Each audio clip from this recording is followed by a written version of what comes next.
Welcome back to the Marc Claire Show. My guest today is a documentary filmmaker who has worked on projects such as Q Sent Me, The Most Canceled Man in America, and the forthcoming J6, The True Timeline. Spicy, right? I'm very pleased to welcome to the show Jason Rink. Jason, welcome back.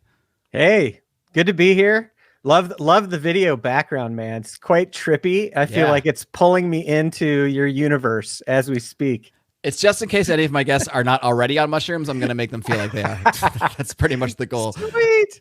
Yeah, Jason, my mushrooms won't kick in until like 90 minutes, which will be right when we get off. It's a great teaser for the smoke-filled room. You might catch Jason just starting to explore behind the veil. But Jason, this is I consider 3 years an annual tradition. We tend to do a podcast around this time of year, which happens to coincide with when I'm usually in Austin, Texas, around this time of year, where we tend to share drinks and tacos, which leads to us saying, "Hey, we should do a podcast about this." And here we are once again. Yes, we are. So it's good to be here. And I am.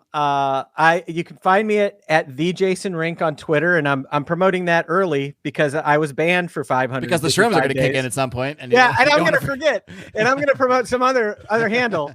But yeah, man, we've known each other for a little while, and I think I came on your show the last time I came on. I was talking about the Q Shaman, I believe, or else I was talking about my other doc. But yeah, I'm a maker of docs that have gotten me canceled and have won me some friends, but also some enemies. But so I've got a few projects in the pipeline, and that's what I'm up to right now. So. Yeah, your life has certainly been a strange and interesting journey, especially with some of the characters you've crossed over with. Especially, I mean, last time you were on the show in the smoke-filled room, you dove into your ride from the airport with Kanye West to the Alex Jones. Even that sentence is just kind of like, what? Yes, and we are coming up. This is an exclusive for your audience already. We're coming out with bangers. So it was almost a year ago. So December 1st, I believe, was a year ago today that Kanye broke the internet and shifted the Overton window on a series of topics, I think. And I drove. Next thing you know, I'm doing shows about the Nazis. It's just like he opened the floodgates. It is. So yeah, that was almost a year ago. So I think on November 30th, I'm going to be posting a 10-minute behind the scenes, never before released video of that whole crazy journey of driving Kanye to the Alex Jones show, and then the behind the scenes, some things that went down in between the breaks. So I'm going to post that in honor of the 1 year anniversary of that trip. But yes, that was the last time I came on here. We talked about getting. Find this? That's going to be on my Twitter at Jason Rink. Everybody. Yep, exactly. And you're an honorable man. I would definitely charge for something like that. Yeah, well, just rebuilding the following, man. It's tough work. So yeah, that was the last time I was on here. We talked about going to the Waffle House, I believe. So exactly. So yeah. And I know we originally talked about getting into some crazy stuff on Christian dispensationalism in Israel, because that's what we talked about over drinks. And then I hit you up earlier and I was like, that's the kind of subjects that Jason and I discuss over margaritas, friends. I know, exactly.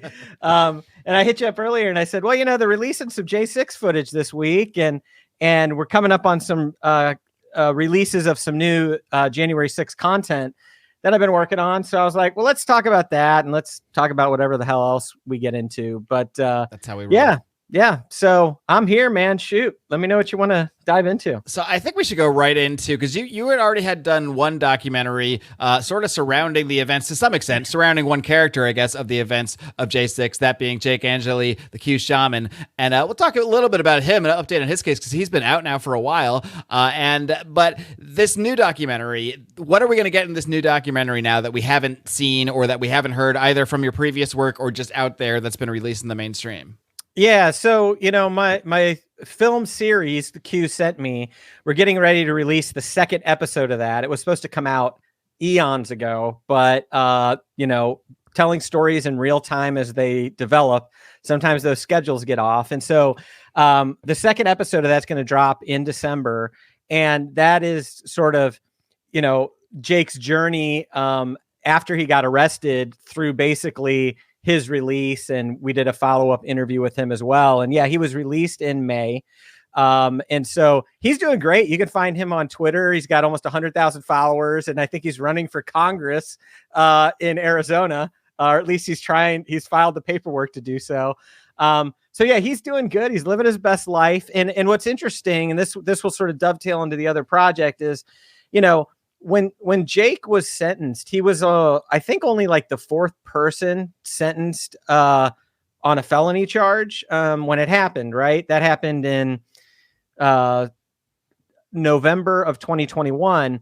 When that happened, he got one of the stiffest penalties that had been handed down, 41 months. I think it was the stiffest penalty. And, he went away for what ended up being about 2 years. Well, it's interesting because at the time it seemed like, wow, that was such a harsh penalty. Maybe he shouldn't have done that. Should he have taken his case to trial? Well, we have hindsight now, and we can see what's happened the last 2 years. And, Jake's free, and they're still arresting people. People are just now getting sentenced. And you've got people like the Oath Keepers and whatnot, who the Proud Boys are getting sentenced to 10, 15 years, whatnot.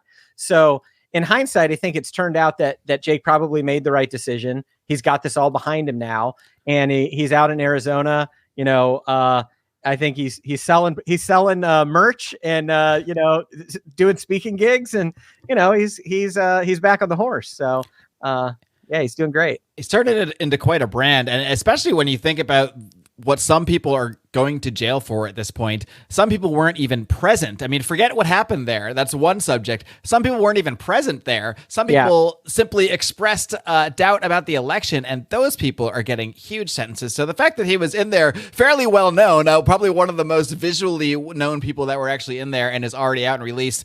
Whatever he did to get there I don't think you could argue it was the right move at this point. Yeah, exactly. I mean, we've just seen, and really it's been the difference between pleading and going to trial. And so, the people who've gone to trial in DC have had the book thrown at them for the most part. And it's really a huge injustice. And so, in the background, as I've been working on that project, for the last year, I've been a producer on another project called J6, The True Timeline. And this is going to be released on Twitter in the lead up to January 6th. Not quite sure on the date, but the way that this project came together is, there's lots of J6 footage floating around out there. The government hasn't released much. We've got a little bit of a release to like Tucker Carlson and some other reporters, and then we've gotten about, I think 12 hours of footage came out the other day when Speaker Johnson said, "I'm releasing the footage."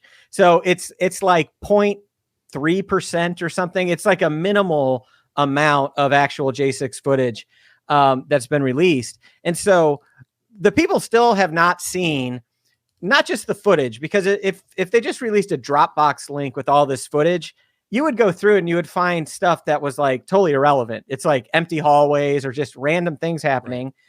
But what people really haven't seen is, what would it look like to take hundreds of camera angles that exist? This is, body cam footage from the police. This is some of the Capitol footage that we've gotten and that's been released. This is a lot of crowdsourced footage as well. What if we put that into a big timeline in Premiere, hundreds of angles throughout the day, synced it all up on time code, and told the story of how the events unfold as the day unfolded, and from multiple perspectives around the Capitol.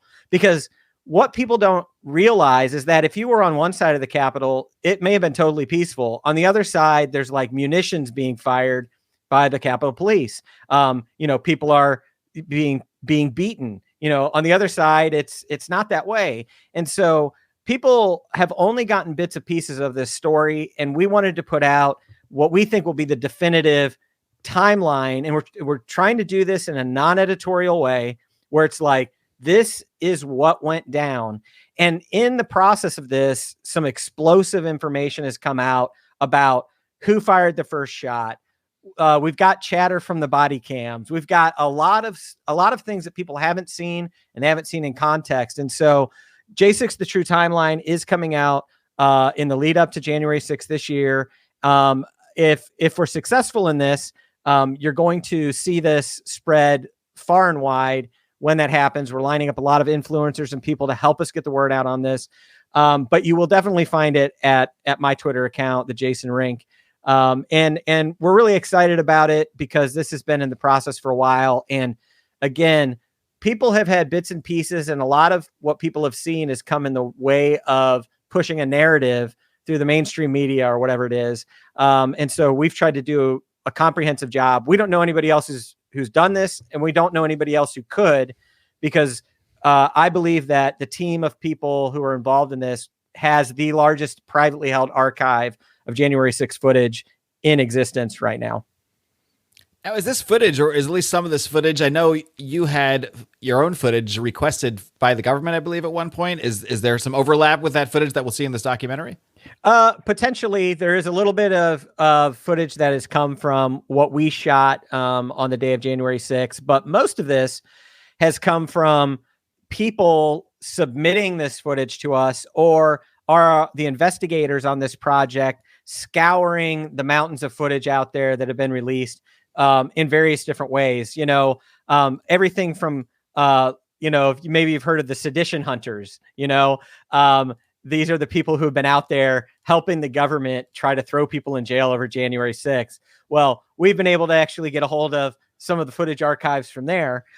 We've been able to get a hold of body cam footage that hasn't been released to the public as well. We've been able to get a hold of user submitted content, and we've also scoured archive.org. A lot of this footage exists in the ether. It can be found. It's just the manpower that it takes to go through it and then make sense of what's happening and also identify people. That's the other challenge that's really interesting. One of the reasons that when Tucker Carlson released the footage of what happened, when he got his hands on it, the footage he released was about Jacob Chansley. And I've said to people, well, the reason is because Jacob Chansley is the Where's Waldo of January 6th. You can scrub a piece of footage and you can find him. He sticks out like a sore thumb.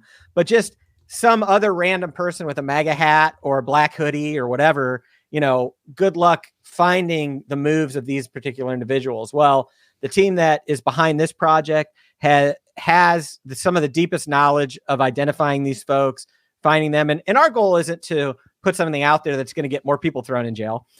We don't think that's going to happen.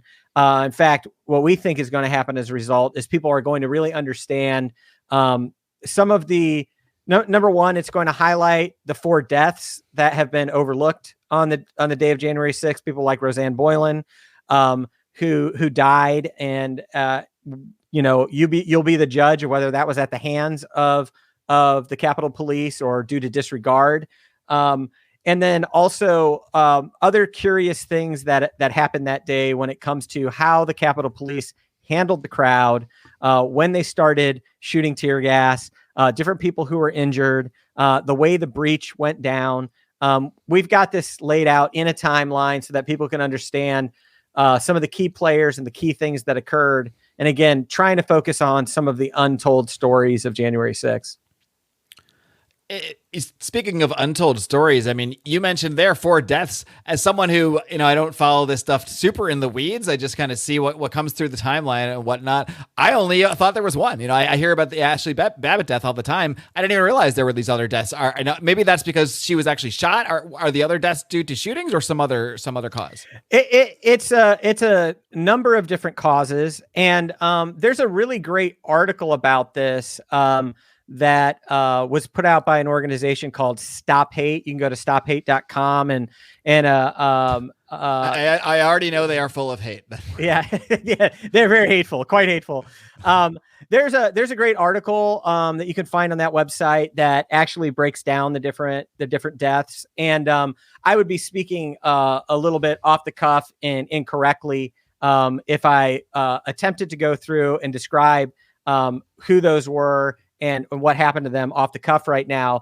But let's just say, or let me say that there were people who were either crushed, were collapsed in the crowd, and whether or not medical aid was rendered, whether or not, the story surrounding their death has been sort of swept under the rug. With Roseanne Boylan, she is a person who died at the front of one of those tunnels. There is footage out there to show that she did receive some strikes and beatings from some clubs, and her death was ruled as an overdose death actually afterwards. But overdose of I forget what I want to say that it was they said that Roseanne Boylan had died of a meth overdose. Wow. But this is very suspicious and suspect in our opinion. So so Roseanne Boylan. Is there some kind of autopsy that shows meth in her system? And that seems like a pretty wild thing to put out there. Yeah, the methamphetamine overdose is what was rumored that had caused her death, but we believe that we have footage to show that she was crushed essentially, and that's what caused her death. And also, I think methamphetamine can maybe be a number of things that is in somebody's system. So that's a question. But what people don't often know is that even if she did have an accidental meth intoxication overdose, right? Most people don't know that she was involved in a beating and was crushed at a moment in front of one of the tunnels. That was not reported. The footage never came out about that. And so, I don't want to turn this into like a George Floyd alternate, type discussion, but it's like, but we could, but the idea is that we've only gotten half truths on many of these stories. We've not gotten full facts, and we haven't seen the footage, right? So the footage not being available has allowed certain narratives to take root over the last 3 years, right? I mean, the truth of the matter is there are still people who believe that Brian Sicknick was killed. He was one of the Capitol officers because he was beaten with a fire extinguisher, because that story went out, within hours of his death or whatever it was. Well, it turned out that wasn't true at all. Like, that's not what happened. And he died of a heart attack, now people have, and he died a day later, I believe. And so, the fact of the matter is some of these narratives have taken root in our culture and in the news and in the media. And now to go back and actually get new information and try to change the narrative, well, it's been out there for so long. And so I think this is also one of the reasons why the footage hasn't been released by the government. And in fact, now even the release that had came out earlier this week, and a lot of people have been talking about it, I believe all of the footage that's been released, or the majority of it, is from 2:30 in the afternoon. They didn't release footage from earlier in the day. The first breach happened at like 12:56, I believe. I think that's the Ray Epps breach, and so we've got an hour and a half of where the real meat of January 6th happened that we still haven't had that released. And I'm skeptical if it will ever get released. And so we're hoping that J6, the True Timeline, will be a window into what people haven't seen and escalate into further demands to get the release of the rest of the footage. Well, you mentioned Ray Epps there. That's a name we hear a lot. People believe him to be, many people, I guess, believe him to be a little glowy. Let's say that. Is there anything in this footage, in this documentary of yours, that will shed some more light on that situation? Yeah, I will tell you that Ray Epps does show up in this. And, a lot of people have seen the footage of him the night before talking about, let's go into the Capitol.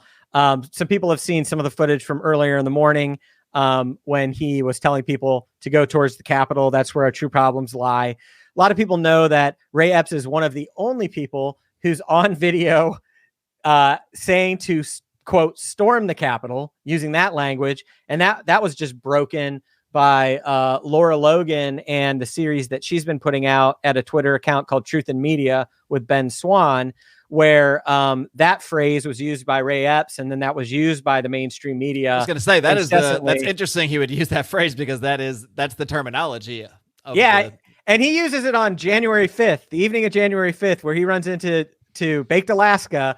He uses the phrase "storm the Capitol," and so people know a lot of that about Ray Epps, right? They know that, he whispers into Ryan Samsel's ear. That's the name of the guy that he whispers into his ear right before they, do that first breach. Many people have seen all of that footage. All looks very suspect. He's charged with a misdemeanor finally now. But what a lot of people haven't seen is some of the activities of Ray Epps after that breach. Aren't aware that he's actually in other places near the Capitol and outside of the Capitol. And there's some evidence that he may have perjured himself. I got to be very careful about Ray Epps. He is a guy who loves lawsuits. There is some evidence that Ray Epps may have perjured himself as to his whereabouts during the day of January 6th, when he was interviewed by, the January 6th There are some committee. who believe. I think that's always a good thing to say. There are some who believe. Yes. So anyway, we hope to shed a little bit more light on him as well. And, so anyway, forthcoming, that's going to be coming out before January 6th and the lead up to that. And I would encourage people to check that out. And, man, I've been working on projects around January 6th. Now it's going on 3 years now. I know I'm freaking tired of the topic, to be honest with you. But at the same time, we can't get tired of it because January 6th has shaped the entire political narrative and landscape. And, it's led to the expansion of the Capitol Police, their budgets, having offices in other cities beyond Washington, D.C. It's led to the Department of Homeland Security changing their definitions about who are domestic terrorists, escalating certain types of individuals with certain political beliefs higher on that said watch list. And so, I think that the battle for January 6th truth is still very important because we are going to continue to see that narrative used to persecute and imprison people who simply choose not to buy into the Biden regime, the establishment. If it's the Republican establishment that takes over, they're going to use those same tactics in order to try to, mess us up as well. So, I'm trying to keep myself and other friends of mine and people who believe what I believe out of prison by exposing this truth. And so anyway, even though I'm tired of the Jan 6 story, frankly, it's like that line in The Godfather.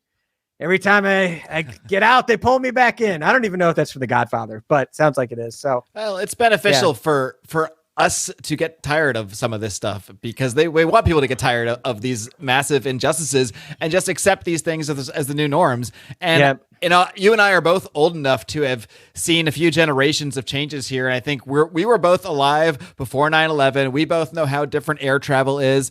And people growing up now just have no idea. I mean, I used to look forward going to the airport. I used to really enjoy the experience, and it's only gotten worse and worse and worse, all due to the increased security state since 9/11. But now it's just normal because there just wasn't enough resistance to it. And it's not even a thing now. Even I, frankly, just kind of accept it at this point because I've been doing it for 20 years myself. So at some point, even when you're maybe morally or ethically opposed to something, when you live in a society, when you're dealing with the system, things do become normalized when they're allowed to be. And if what's becoming normalized surrounding, I'm not even talking about the event of J6.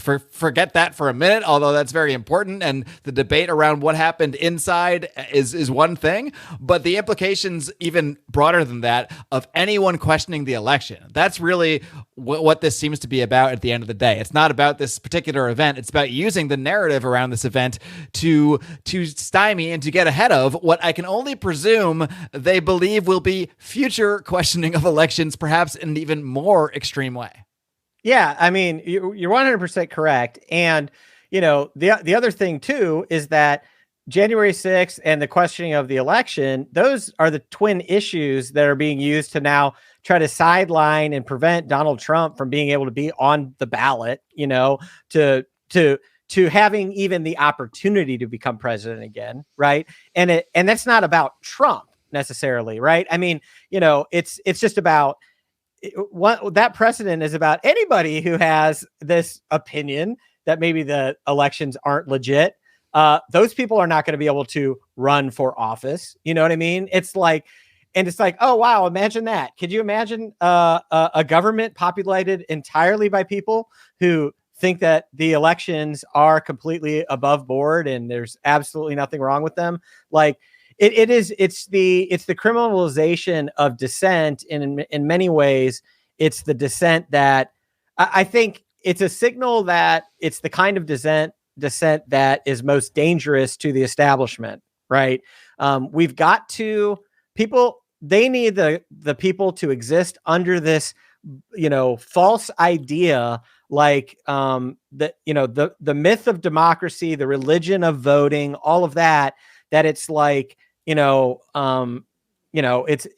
like it's like a religious sacrament, and it's like, this is holy, this is pure, this is the one thing we can count on. And it's also why I think people often won't go there, because if you go there, you're going to go through the stages of grief as an individual about what you believed about government, democracy, freedom, like free will, choice, the ability to solve our problems in a peaceful way. You may become what some call black-pilled. Warning. Yeah, exactly. Yeah. And, it's not a fun journey. It's more fun. It's more fun. It's more peaceful in the ignorance is bliss sort of way. To just say, no, you know what? This is it. If I go to the ballot box every year and I check my box and I put my thing in, I've done my duty, and whatever the outcome is, well, you know what? Better luck next time. And, I think we're getting to a point where it's hard to argue that we are going to be able to vote our way out of some of the troubles that we have going on right now. I think one thing that all of this is doing, at least for a large segment of the population, and maybe this is a good thing in some way, that I think it's showing a lot of people that maybe they were against a lot of the laws or a certain politician or Biden or Obama or whoever it may be, but a lot of those people may have still overall bought into the idea of the system. They may have overall bought into the idea that we write a bill on Capitol Hill and we sing a song about it. And, if it didn't work out, we try again and vote our guys in a couple of years, and we go and argue about it at dinner maybe, and we move on with our lives. And I think a lot of people are now running into this wall where they realize, hold on, at least we believe we did everything right. We went out there and we got the most votes. We're quite certain of it. In fact, we see a lot of weird stuff here. In fact, there was an article where they pretty much admitted to all the things that we suspect in Time fucking magazine. So maybe we can talk about this at least. And now even talking about it is being criminalized. Yeah, talking about Which it we're doing right now, you could even say, but what? Yeah, it is possible that we're doing that right now. I mean, just for the record, we're just talking about people talking about it. You see, yes. You got to be 2 steps removed. Some people say, some people say, look, Joe Biden's the duly elected president of the United States, totally got 81 million votes. We all agree about that. We do. We all agree that's the official. Yes, exactly. We agree that to be the story. Yeah, but it's interesting too, because I know that that guy in Argentina just won the election yesterday, right? The guy who's like the more based, who knows if he's an anarcho-capitalist libertarian or whether he's like Ron Paul if he did a lot of psychedelics when he was exactly. Yeah. But what's sort of interesting about that situation is it's like you've got a country that was further down the road in some ways in like socialism and society falling apart or whatever. And the appeal of a candidate who's like publicly going out there and saying leftists are shit. And like, he's very bombastic. He seems very radical in some ways. He's very outspoken. It's interesting to look at that outcome and say, and who knows what's going to happen, but to recognize that in the United States, they're trying to put things in place so that a guy like that could never get elected in the United States if the United States gets as bad as things were in Argentina, right? That's actually what they're trying to do. They're trying to make sure that like, if things get as bad as they have gotten in a place like Argentina, that our choices are between Joe Biden and Ron DeSantis. Mm-hmm. Our choices are between, Mitt Romney and whoever they've got, Gavin Newsom, whatever. All of these like, and I love, Tom Woods talks about the 3x5 index card of allowable opinion and discussion. Like, that's what it is. It's like they want to create this very, very small window of what is possible and what's approved. And that's your arena of choice. And so if they can make sure that somebody radical and a radical populist messenger who is able to somehow, get into that box or that window, it could all be over for them. And so when Donald Trump became president in 2016, and, to this day, I'm still convinced that he didn't think he was going to win, wasn't expecting to win. He was just trying to build his brand and found his way into the presidency. They want to make sure that a black swan event like that can never happen again. And I think they've largely, put the machinery in place to make sure that can't happen again. Right. I guess the question is how obvious does that machinery in place make the lack of integrity in the system, make that so much more apparent to a large enough percentage of the population that ... who knows what, because if they're locking the elections down in every way, so it can't be a populist revolution like you might see, whatever Milei turns to be. I think it is a signification of something in the population there. And I mean, I spent about a month in Argentina, I want to say about 10 years ago. And if you think inflation has been bad in the US the last couple of years because our groceries are a little bit more, a decent amount more, and it's been bad, don't get me wrong, child's play, total child's play to what goes on in Argentina. In Argentina, I mean, dollars are gold there, and still would be gold there, I'm sure, today, because the peso will just do this and this and this in a day. It's just crazy there, absolutely crazy. And I'm sure this is a reaction to not just how it was then, but how it's gotten worse since then, to decades and decades of Peronism in Argentina before that. Yes. So at some point, when you push things far enough, and I don't really believe in true populism, but at some point, there's a reality that if you do make it that obvious that you're just destroying the economy, that you are just that the government is that much against the people, that it's gone that far beyond the normal political conversation and is just doing nothing more than destroying lives. Yeah, at some point something has to give, and governments at that point have a couple solutions. They can try to propagandize over it, paper over it, or whatnot, or they can start to use the hammer and start to really come down. And it seems they're sort of doing that, at least with the January 6th stuff, at least trying to make an example out of a number of people. Yeah, and I think it's important to recognize that, I think we've seen some trial balloons and precursors of what the future holds for us in this domain, because, if they've essentially outlawed, protest, okay, or there's an allowable way to do it, right? There's the politically allowed way to protest, and they've got that, and then they've already shown us that they have the ability to lock us down in a certain capacity in the United States, given the pandemic, right? That's what they use to do that. I don't think it's hard to see that those forces could come together and be utilized in, for other purposes, right? To make sure that we can't protest, to make sure that we can't leave our homes, all those types of things. And then the other thing is, I think about the different ways that I see on the horizon that they may use to eliminate Trump from the equation in this election.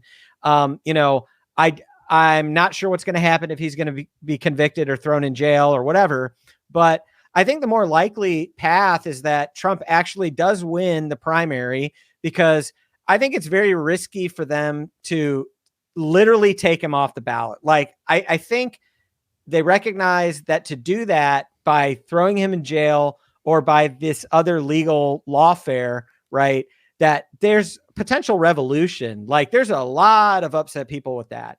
But what I think may happen is that Trump may actually win the primary, if it's possible, if it's legitimate, or if he just, it wins big enough that they cannot hide it. Today's episode of the Marc Clair Show is sponsored by right here, Fox & Sons, foxandsons.com, my favorite coffee brand. And I don't just say that because they're sponsors of the show. I say that because I get a 1 pound bag shipped to my house. The proof is right here. Every single month, I get my pound of Fox & Sons delivered right to my house. You should too. Of course, I don't expect you to just dive right in with no idea what you're getting into. I want you to go get yourself a sample bag. Go over to foxandsons.com, foxnsons.com. You can check out the Den Blend Dark, as is my preference, the Tanzanian Peaberry, Brazilian Honey Premp, a bunch of other flavors still to come. Steven's always mixing it up with new, fresh beans. The best part about this business, Steven started it to not only relive his love for sharing coffee with his father, but to teach his own sons about entrepreneurship. If that doesn't give you the warm and fuzzies, I don't know what will. Just kidding. Yes, I do. This coffee will. So head over to foxandsons.com, foxnsons.com. Use discount code MCS to get yourself 18% off your order. You're going to be coming back for more. Trust me. foxandsons.com, discount code MCS. Back to the show. And that the RNC is going to do the dirty work of denying him the nomination at the convention. That the establishment of the RNC is going to actually do the work to prevent Trump from being on the presidential ballot. And I just think that's potentially what's going to happen. But what I'm saying, they have the playbook. It would take a lot more this time, but they have the playbook. Why? Because they did this with Ron Paul in 2012. Not that Ron Paul had the delegates to win. He didn't at the convention, but he had enough to be on stage. He had enough to cause a ruckus, and there was a lot of shuffling done to put a stop to that. Yeah. And I believe the same is true for like Bernie Sanders in 2016. And so, they have a lot of tricks up their sleeve. And again, I think we've got to recognize that the most important thing for them is to eliminate real choice from us and give us this like faux choice that then, we participate in the faux choice. And if it doesn't go our way, well, try again next time. But it's like, no. The choices were eliminated way upstream for us. And so, I'm optimistic about certain things. Like I do think, we're at a cultural time where there's a lot of things happening. And I think that the establishment and the globalists have like overplayed their hand over the last several years. I think we're seeing interesting things happening in the Middle East, and like how the left and the right and the Democrats and the Republicans are like navigating things. I mean, a couple of years ago, we were supposed to have a vaccine to have any job, including if you worked for a small business, if they actually put through everything they wanted to put through. And the fact that we're not there does say something. I have to. Yeah, 100%. And I think there's a significant number of people, even in the Republican Party and on the right, who one of their biggest complaints about Trump is that he was terrible on the vaccine and lockdown issue, or, and some of that's freaking hindsight. A lot of people participated in it until they realized what was happening. But what's scary is Trump is terrible in hindsight. He still says he still says he was the best for it because he just can't say something that he touted and did was anything but excellent. It's just he just can't do it. He's like the Fonz trying to say I love you. It's just not possible. He can't admit to being wrong ever. Right. It's like his greatest character flaw. And so I mean, he's got a lot of character flaws. It's probably his greatest. And but I do think there's a reason to be optimistic about certain things that are happening in the culture and a certain sentiment that is rising up within people. However, it's happening at the same time that it's very obvious that you need to watch your step, in that to have politically, dangerous speech, to, do anything to, publicly protest or, try to get your voice heard in a way that it is against the establishment. If you've got any significant platform, I think you're in danger. And I think also we haven't gotten on the other side of cancel culture. You're still at risk of losing your job or employment for saying the wrong thing on Twitter. And so, that's I think it's almost like we've got a threaded needle. It's like, I think it's a very precarious time. It's dangerous. There's some things that I'm optimistic about. There's some things I'm very pessimistic about. And I think we're heading headlong into what could be the most like politically explosive year in my lifetime. And I just turned 49. So that's in almost a half a century. Well, that's why I like to keep this platform as insignificant as possible, so I can just say just enough under the radar when everything goes down. You mentioned earlier sort of the faux choice, and even mentioning Ron DeSantis in that breath, and it's interesting because I mean, at this point, I think like a dream matchup, assuming if it wasn't going to be Biden, which it seems like it will be, but who really knows, would be like a Gavin Newsom, Ron DeSantis. That's like a very classic. All the Democrats are going to go here. All the Republicans are going to go here. It's just what we want. Neither's going to shake up the tree too much, which is interesting in so many ways because, I mean, look, I'm here in Florida. I think what Ron DeSantis did after the first month or so of things, or 3 weeks or whatever it was heroic, really, in many ways. Whether he did it out of self-interest or political, whatever it may be, machinations, I don't really care. It dramatically improved people's lives over the last several years, and there's just no question about that. But the most interesting thing about that is this, well, first of all, it never comes up in his current campaign. You almost, I think a lot of people thought this was going to be the Ron DeSantis, look what I did over the last 2 years campaign. It's not. It's been Ron DeSantis, look what a normal, boring Republican I am campaign. Yeah. And it's just, it's just basically, I really hope Trump goes to jail because that's the only way I have a shot here. And it's really something to see because before the COVID stuff was even, I mean, you get banned for saying anything or whatever. Now it kind of is, it has been normalized as part of the acceptable political dialogue to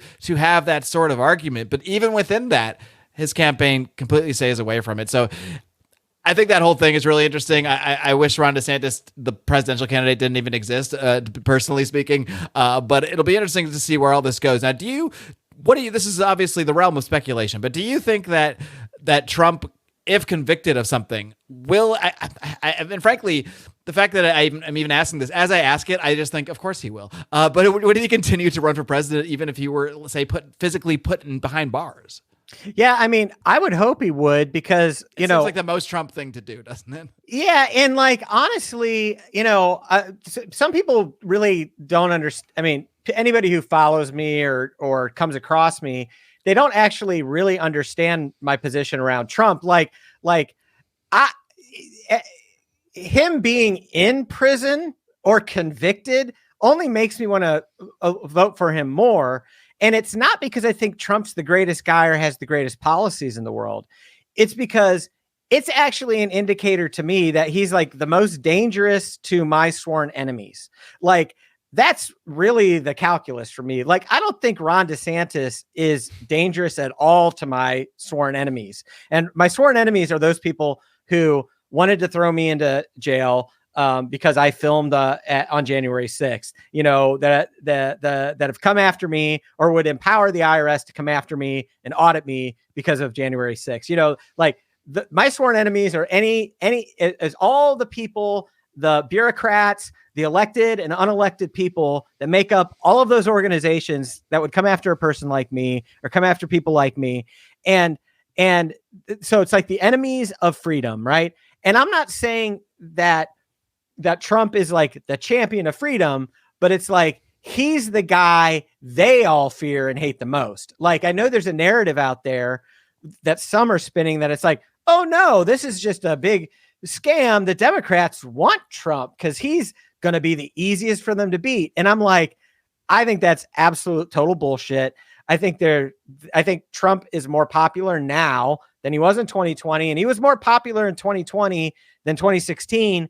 Even if you still believe he lost because he got 12 million more votes. Even by the numbers, so to speak. Yeah, he got 12 million more votes. He's like the most successful incumbent, president. And so it's like, the more trouble he gets in, the more apt I am to vote for him. You can't take him away. Hypothetically speaking, this is like our version of the New York Times article. There are some who might say you can't really remove, you can only really add, which would explain a lot of interesting math. And I'll just leave it at that. Yeah, exactly. Yes, exactly. So, but I think that he should and will continue to. Like, I think the thing about Trump and the reason I would like to give him another opportunity, right, to a do-over presidency, because I think his first presidency, like, he didn't actually get a chance to be president. Like, because he was plagued with all of the media and Russia, the made up stuff that they went after him for. And then look, we could really go down the rabbit hole on COVID, but it's like the whole COVID thing happened, it came at a time when all they had to do was handicap the economy, and that was what was going to derail Trump's re-election. And lo and behold, what did they get? They got COVID. And lo and behold, what happened? The economy was destroyed, right? Just coincidentally, right? And I don't even really fault Trump for some of the things that he did in the midst of COVID, because I think that he was in a no-win situation. Like, they were already laying every COVID death that occurred. Like, the counter on CNN might as well have said, people died because of Trump. You know what I mean? Trump slaughters millions. Yeah, exactly. It was like there was no way for him to navigate that in the world of media and political savvy that would have worked. If he would have gone against the COVID vaccine or not been for it, I'm not even saying he wasn't his heart, but I'm like, could you imagine what that would have looked like in the media 24/7? Like, he would have literally become Hitler, because he would have been responsible for millions of deaths. And that's how it would have been painted. And so I want to see Trump get a do-over. He should have gotten a do-over in 2020. He didn't. But I think that it's likely that the establishment coming after him the way they have over the last 4 years, I think that has had to have given him a new clarity and fire to do some damage. And I think the evidence of this is him posting his mugshot on Twitter. Like, so I'm willing to give him another opportunity to go and do something. And I don't see any other alternative, that a true anti-establishment candidate other than possibly Vivek Ramaswamy. We don't have to talk about this, but, I do think that ideologically, like, I'm actually most aligned with Vivek. Like, he's the guy who says the things that I actually align with the most politically, even more than Trump. And so, but I don't think that that's even a possibility that Vivek's going to be there. We're going to get Nikki Haley. To almost be the Trump surrogate in some way, maybe not officially, but he seems to be playing that role in the sense that he is the anti-establishment one within that group. He's the one that goes after the commentators. He's the one that's, I guess, acting the most Trumpian. Do you think that is by design on his part? Yeah, well, I think there's two ways this could go. If they remove Trump, the problem that DeSantis has, and you can see this if you follow is that forced smile. Yeah, right. I know. Yeah, and his 3-inch lifts in his boots. But a lot of DeSantis supporters hate Ramaswamy. And I think the reason they hate Ramaswamy is because they recognize that actually Vivek is MAGA's second choice. Yeah. Most people, if Trump got taken out of it, that are MAGA or that support Trump, they're more likely to actually support Vivek than DeSantis. DeSantis has been like such a letdown for many people who had high hopes for him. And so, I think Vivek is there as a potential guy to capture MAGA. Should Trump be, removed in some capacity, that would be up to the primaries, right? Or through the primaries. And then I think Vivek is absolutely positioned for a cabinet position, potentially VP, or just somewhere in the cabinet of Trump. And frankly, I mean, I think as a young torchbearer for like America First ideas in the Republican Party, I know I'm making a very specific claim here. A younger torchbearer of America First ideas in the Republican Party, I think Vivek is absolutely the best person to be that. And for that, I think it's really, really good that he's around, and so I that's what I see the play is there. I definitely think the establishment now wants Nikki Haley as the Republican nominee. I do not know how they pull that off. They're going to have to get rid of DeSantis and Trump, but that's could happen. They've tried crazier things, I suppose. Jason, I want to circle back to talk a little bit more about the documentary before we wrap up. So when you're going through this footage yourself, or I'm sure you have a team of people, I'm sure it's not just you, you'd probably still be working on it if it was just you. But through this process, is there anything that you came, and I don't want you to spoil the whole documentary. I want you to save some stuff for the actual release. But is there anything that you came across that maybe not dramatically altered your view of the day, but that really, set off a light bulb in your head, or let you know, okay, there's actually something here that changes the narrative in at least a semi-significant way? Yeah, I mean, there's some interesting things that have come up. So, like, one interesting thing that the guy in DC who basically was running the FBI's like whole January 6th investigation after this was a guy named Michael Sherwin. And, he has been sort of the face of it. And, he knew that he was warned or received intel that there may be trouble happening on January 6th. We definitely know that people within DC knew that there was going to be hundreds of thousands of people coming, because I was embedded with the Stop the Steal team, Ali Alexander, all of these people for the 8 weeks prior to that happening. And, I know that they went and got permits for these events and what Trump was planning and all this stuff. Like, it's not like the government didn't know hundreds of thousands of people were coming. Okay. So they knew that was going to happen. And then they'd also received intel, that there may be reason to be on high alert. Let's put it that way.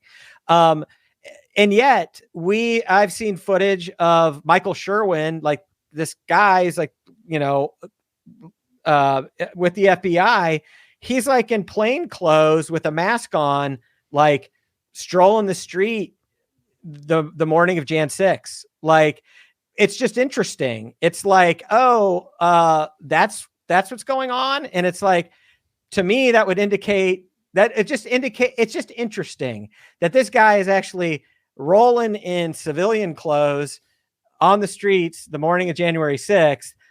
He passes some interesting characters. He's in the proximity of a guy named Ryan Samsel, who is one of the guys who knocks down that fence, the first breach of the Capitol. It's just interesting.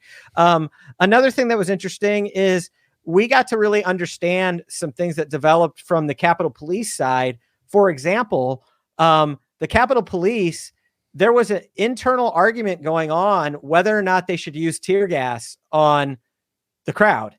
And there were Capitol Police officers who wanted the clearance and authority to shoot tear gas in to disperse. And there were other people who were concerned because of the conditions of the day that the tear gas was actually going to blow back on the cops. And it's interesting because that's exactly what happened. They launched tear gas into the crowd, and obviously cue the Benny Hill music. Yeah, totally, dude. And really right before the major the largest number of people make their way through the last line of resistance of the Capitol Police, the Capitol Police actually clear themselves off of this entire area. I think it's like 12 to 15 Capitol Police officers have to leave because they ended up tear gassing themselves. And so it's just interesting because if they hadn't have done that, it's possible that this sort of line of defense never would have been broken, but they ended up tear gassing themselves at a very critical moment. They ended up taking out their own defensive system that might have not have even been that much of an issue. Yeah, they all had to leave. Like, they all had to get off of that area, and it cleared the way for people, protesters to end up just getting through. And so, I've seen footage of Capitol Police officers also and other law enforcement types, using expletives and saying things like, they didn't prepare us for this, or this is a fucking shit show type stuff around talking about sort of the leadership and higher ups, right?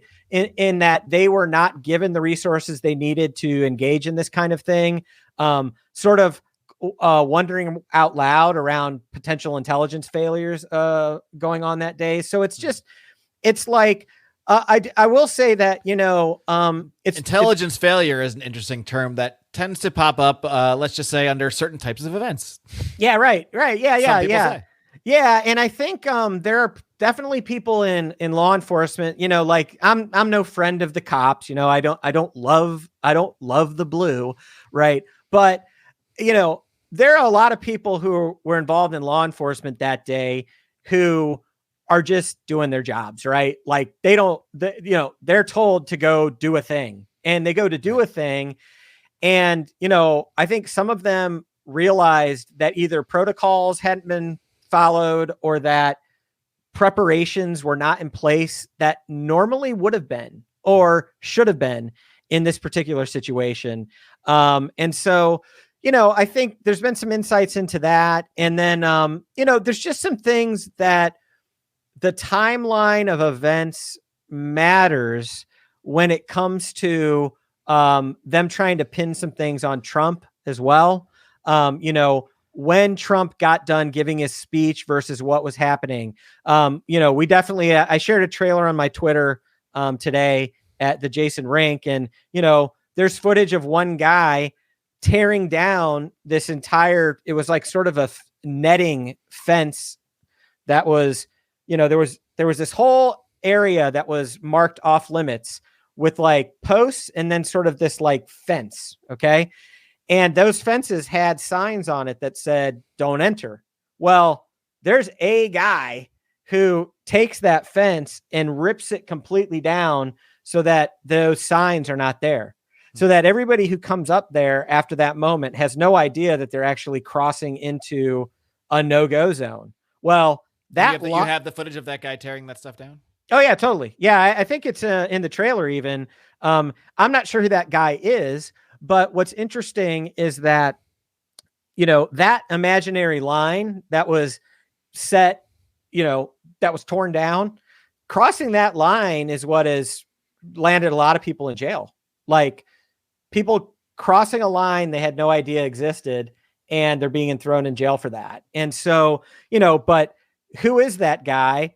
And that was able to just tear that whole fence down right in the middle of the day. And, so yeah, but I think the most important thing about the project is it gives context to the day, and it shows the order of events happening in multiple places and certain events that occur differently than people have been led to believe. One of the things that the January 6th committee did really well was mix up, and they actually changed time codes on some footage when they showed it, but they actually changed time codes when they displayed it.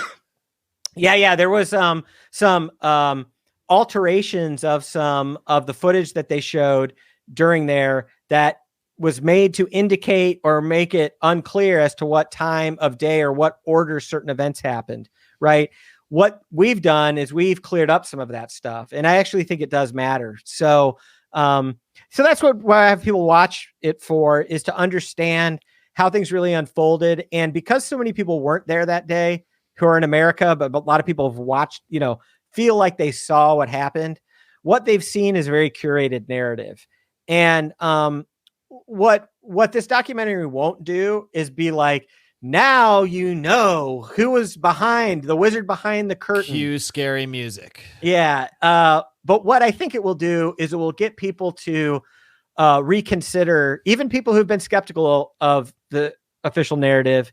It will get people to reconsider other elements of it as well. And people who have not been skeptical of the official narrative, we've tried to produce this in such a way that it's not full of editorialization, that we've kept the footage to say what the footage is, that, use the words to say what the words say, tried to fill in pieces where we need to. We've tried to keep it as factual as possible. And up to now, nobody's done that. Up to now, we've gotten HBO's documentary and Nancy Pelosi's daughter's documentary. And, we got mine about Jacob Chansley, but it's just really about one guy's journey into the Capitol. This is a more comprehensive view into that day. We'll clock in at about an hour. So it covers, more than that in amount of time. So it's not exhaustive in that it's told in real time, but it is told sequentially. and it highlights certain things that we think it's significant for the American people to understand. Do you think there's anything in this footage or in this documentary that may actually help some of the legal cases of people that are either currently in trial, or I assume anyone in jail is going to be, appealing this to the cows come home? Well, potentially. And I will say there is some discussion of releasing a massive footage dump to the public on or around the time that we release this documentary, which I think would do something to help that. There's been some concern.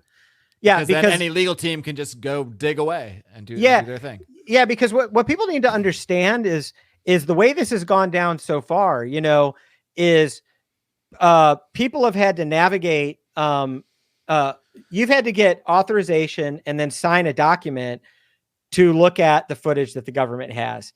And if you were to release any of that, you could be thrown in prison by the Department of Justice. Okay. So it's totally on lockdown. And if you're a defendant, you and your attorney and some investigators have access to it, but they can't publish it. Well, what we have done is we've accumulated and amassed the largest amount of footage. I mean, I don't know how many hours it is, but if the government's only going to give us 12 hours of the footage and they're not going to release the rest, we're going to release a larger trove of that footage. Some of it is from the government, some of it is from people, but we're hoping that I'm talking about a footage dump that we do along with the documentary, because I actually think people would be pretty excited about that if they could actually go and start looking at that footage. And so far, all of this footage has been within a team of people that we've amassed it. And we know we've got the biggest trove of footage that's that's privately held right now. What the risk has been in the past is that not wanting to produce evidence that will get more people arrested, right? The thing is that the government's going to keep arresting people, and they already have access to all the footage. And so we think that any risk to currently non-indicted, non-arrested J6ers is really minimal compared to the good that can be achieved of having the more explosive, the other things that might change the narrative or correct injustice that's already happened by producing additional footage of people who've been thrown in jail that could exonerate them or something like that. So yeah, that's also, I didn't really break that as an exclusive in that we haven't decided when we're going to do that footage dump, but we do anticipate we're going to do one. And I think that'll be pretty interesting as well. So yeah, right, Jason. Well, one last thing before I let you go, and then we'll dive into the smoke-filled room and we'll get a little weird. Why don't we? Yeah, let's do it. Feel free to give anybody all the ways they can find you. Of course, you're trying to build that X account. You definitely want to follow was it the Jason Rink? The Jason Rink. Because you got to see that Kanye video. I'm excited about the Kanye video, but I already follow you, so I can't help there. Yeah, but, the Kanye video is coming out first, so that's what you want to follow right now for. That thing is gonna be lit. That might break the internet more than the J6 documentary. Come for Kanye, stay for J6. Truth. That's right. That's right. Yeah. X is really the place I'm at. It's the place I interact. It's where I'm trying to build my audience, and I'm trying to connect with like-minded people. So you can find me there, and that's where I'll be releasing all the information on the upcoming episode of Q Sent Me, on J6 The True Timeline, and the Kanye video. So that's it, man. One place. And I've been reinstated for about 6 months there now. I don't think they're getting rid of me. Yeah, it is.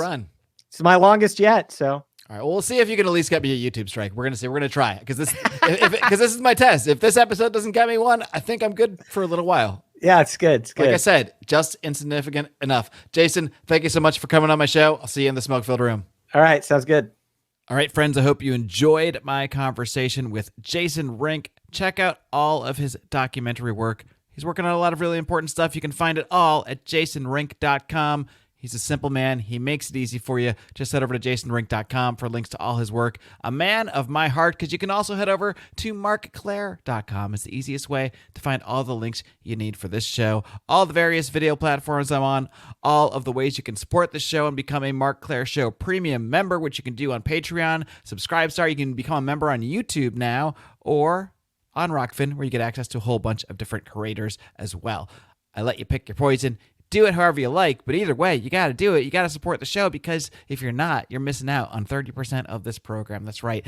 Every episode is a 90-minute conversation. You only get about an hour of it here on the public show. We did another 30 minutes of The Smoke-Filled Room with Jason Rink, where we talked a little bit about his history, his own religious background, and his history with dispensationalism. Not only was he is he an expert, I guess you could say, he was an all-the-ground expert, because he used to be quite an advocate. In fact, he was, well, look, I'm not going to give the whole thing away. I'm going to let you go listen to it. So head over to marcclair.com, marcclair.com, for all the ways you can support this program, become a Marc Clair Show premium listener. There's just no better way to be, my friends. Until next week, in case I don't see you, good afternoon, good evening, and good night.